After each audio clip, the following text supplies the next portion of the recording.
ನಮಸ್ಕಾರಗಳು ಮಗ. PK 2024 ಅಲ್ಲಿ ಬಂದ್ಬಿಟ್ಟು ಇದೀಗ ನಮ್ಮ ಬೆಂಗಳೂರು ಬುಲ್ಸ್ ತಂಡ ಅಫಿಷಿಯಲ್ ಆಗಿ ಎಲಿಮಿನೇಟ್ ಆಗಿದೆ ಅಂತಾನೆ ಹೇಳ್ಬೋದು. ಇಲ್ಲಿ ಈ ಬಾರಿ ನಮ್ಮ ಬೆಂಗಳೂರು ಬುಲ್ಸ್ ತಂಡ ಬಂದ್ಬಿಟ್ಟು 22 ಪಂದ್ಯಗಳು ಆಡಬೇಕಿತ್ತು ಮತ್ತು ಇನ್ನು 6 ಪಂದ್ಯಗಳು ಬಾಕಿ ಇವೆ ಅಂತಾನೆ ಹೇಳ್ಬೋದು. ಇದೀಗ ಸದ್ಯ ಬಂದ್ಬಿಟ್ಟು 16 ಮ್ಯಾಚಸ್ ಆಡಿದ್ದು ಅದರಲ್ಲಿ ಬಂದ್ಬಿಟ್ಟು 2 ಗೆಲುವು ಕಂಡಿದೆ ಅಂತಾನೆ ಹೇಳ್ಬೋದು. ಇನ್ನು ಒಂದು ಟೈ ಆಗಿದೆ ಮತ್ತು 13 ಸೋಲುಗಳಿಂದ ಕೊನೆಯ ಬಾಟಮ್ ಲಾಸ್ಟ್ ಅಲ್ಲಿ ಇದಾರೆ ಅಂತ ಹೇಳ್ಬೋದು ಟೇಬಲ್ ಅಲ್ಲಿ. ಇಲ್ಲಿ ನಮ್ಮ ಬೆಂಗಳೂರು ಬುಲ್ಸ್ ತಂಡ ಇದೀಗ ಅಫಿಷಿಯಲ್ ಆಗಿ ಕನ್ಫರ್ಮ್ ಆಗಿದೆ, ಎಲಿಮಿನೇಟ್ ಆಗಿದೆ ಅಂತ.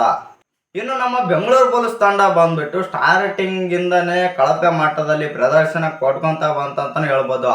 ಇಲ್ಲಿ ನಮ್ಮ ಬೆಂಗಳೂರು ಬುಲ್ಸ್ ತಂಡದಲ್ಲಿ ಮೇನ್ ವೀಕ್ ಪಾಯಿಂಟ್ ಆಗಿಬಿಟ್ಟಿದ್ದು ರೈಡಿಂಗ್ ನಲ್ಲೂ ಕೂಡ ವೀಕ್ ಆಯ್ತು, ಡಿಫೆನ್ಸಿಂಗ್ ನಲ್ಲೂ ಕೂಡ ವೀಕ್ ಆಯ್ತು ಅಂತಾನೆ ಹೇಳ್ಬೋದು. ಸ್ಟಾರ್ಟಿಂಗ್ ಅಲ್ಲಿ ಒಂದೆರಡು ಮ್ಯಾಚ್ ಅಲ್ಲಿ ರೈಡಿಂಗ್ ಡಲ್ ಆದ್ರೆ ಡಿಫೆಂಡಿಂಗ್ ಅಲ್ಲಿ ಡಲ್ ಆಯ್ತಿತ್ತು ಮತ್ತು ಡಿಫೆಂಡರ್ಸ್ ಏನಾದ್ರು ಸ್ವಲ್ಪ ಆದ್ರೆ ರೈಡರ್ಸ್ ಆದ್ರೆ ಡಲ್ ಆಗ್ತಿದ್ರು ಅಂತಾನೆ ಹೇಳ್ಬೋದು. ನಮ್ಮ ಬೆಂಗಳೂರು ಬುಲ್ಸ್ ತಂಡ ಒಟ್ಟಿನಲ್ಲಿ ಇದೀಗ 2024ರ PKL ಆದ್ರೆ ಹೊರಗೆ ಬಂದಿದೆ ಅಂತಾನೆ ಹೇಳ್ಬೋದು. ಇನ್ನು ಇಲ್ಲಿ ನಮ್ಮ ಬೆಂಗಳೂರು ಬುಲ್ಸ್ ತಂಡ ಈ ಬಾರಿ 148 ಸಕ್ಸಸ್ಫುಲ್ ಟ್ಯಾಕಲ್ ಆದ್ರೆ ಮಾಡಿದೆ ಅಂತಾನೆ ಹೇಳ್ಬೋದು.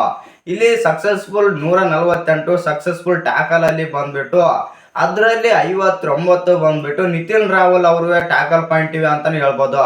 ಇವ್ರೊಬ್ಬರನ್ನ ಬಿಟ್ರೆ ಬೇರೆ ಡಿಫೆಂಡರ್ ಯಾರು ಕೂಡ ಅವ್ರಿಗೆ ಸಾಥ್ ಕೊಟ್ಟಿಲ್ಲ ಅಂತಾನೆ ಹೇಳ್ಬೋದು. ಇನ್ನು ರೈಟ್ ಕಾರ್ನರ್ ವಿಷಯಕ್ಕೆ ಬಂತು ಅಂತಂದ್ರೆ ಸೌರಭ್ ನಂದಲ್ ಅಂತೂ ಈ ಬಾರಿಯ ಡಿಫೆಂಡ್ ನಲ್ಲಿ ಅಂತ ಏನು ಡಿಫೆಂಡಿಂಗ್ ತೋರಿಸಲಿಲ್ಲ ಮತ್ತು ಕಳಪೆ ಮಟ್ಟಕ್ಕಿಂತ ಕಳಪೆ ತರ ಈ ಬಾರಿ ಸೌರಭ್ ನಂದಲ್ ಅವರು ಡಿಫೆಂಡಿಂಗ್ ಮಾಡಿದ್ರ ಅಂತಾನೆ ಹೇಳ್ಬೋದು.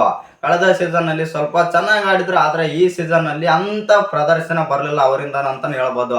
ಇನ್ನು ರೈಡಿಂಗ್ ಡಿಪಾರ್ಟ್ಮೆಂಟಿಗೂ ಬಂತು ಅಂತಂದ್ರೆ ಪ್ರದೀಪ್ ನರ್ವಾಲ್ ಕೂಡ ಈ ಬಾರಿ ಫಾರ್ಮ್ ನಲ್ಲಿ ಇಲ್ಲ ಮತ್ತು ಇವ್ರು ಜೈ ಭಗವಾನ್ ಒಂದ್ ಮ್ಯಾಚ್ ಆಡಿಸ್ತಾರೆ, ಒಂದ್ ಮ್ಯಾಚ್ ಆಡಿಸಲ್ಲ ಮತ್ತು ಇವ್ರು ಅಜಿಂಕ್ಯ ಪವರ್ಗೆ ಬಂತು ಅಂತಂದ್ರೆ ಅಜಿಂಕ್ಯ ಪವರ್ ಅಂತ ಕಾಣೆ ಆಗಿದ್ದಾರೆ ಅಂತಾನೆ ಹೇಳ್ಬೋದು.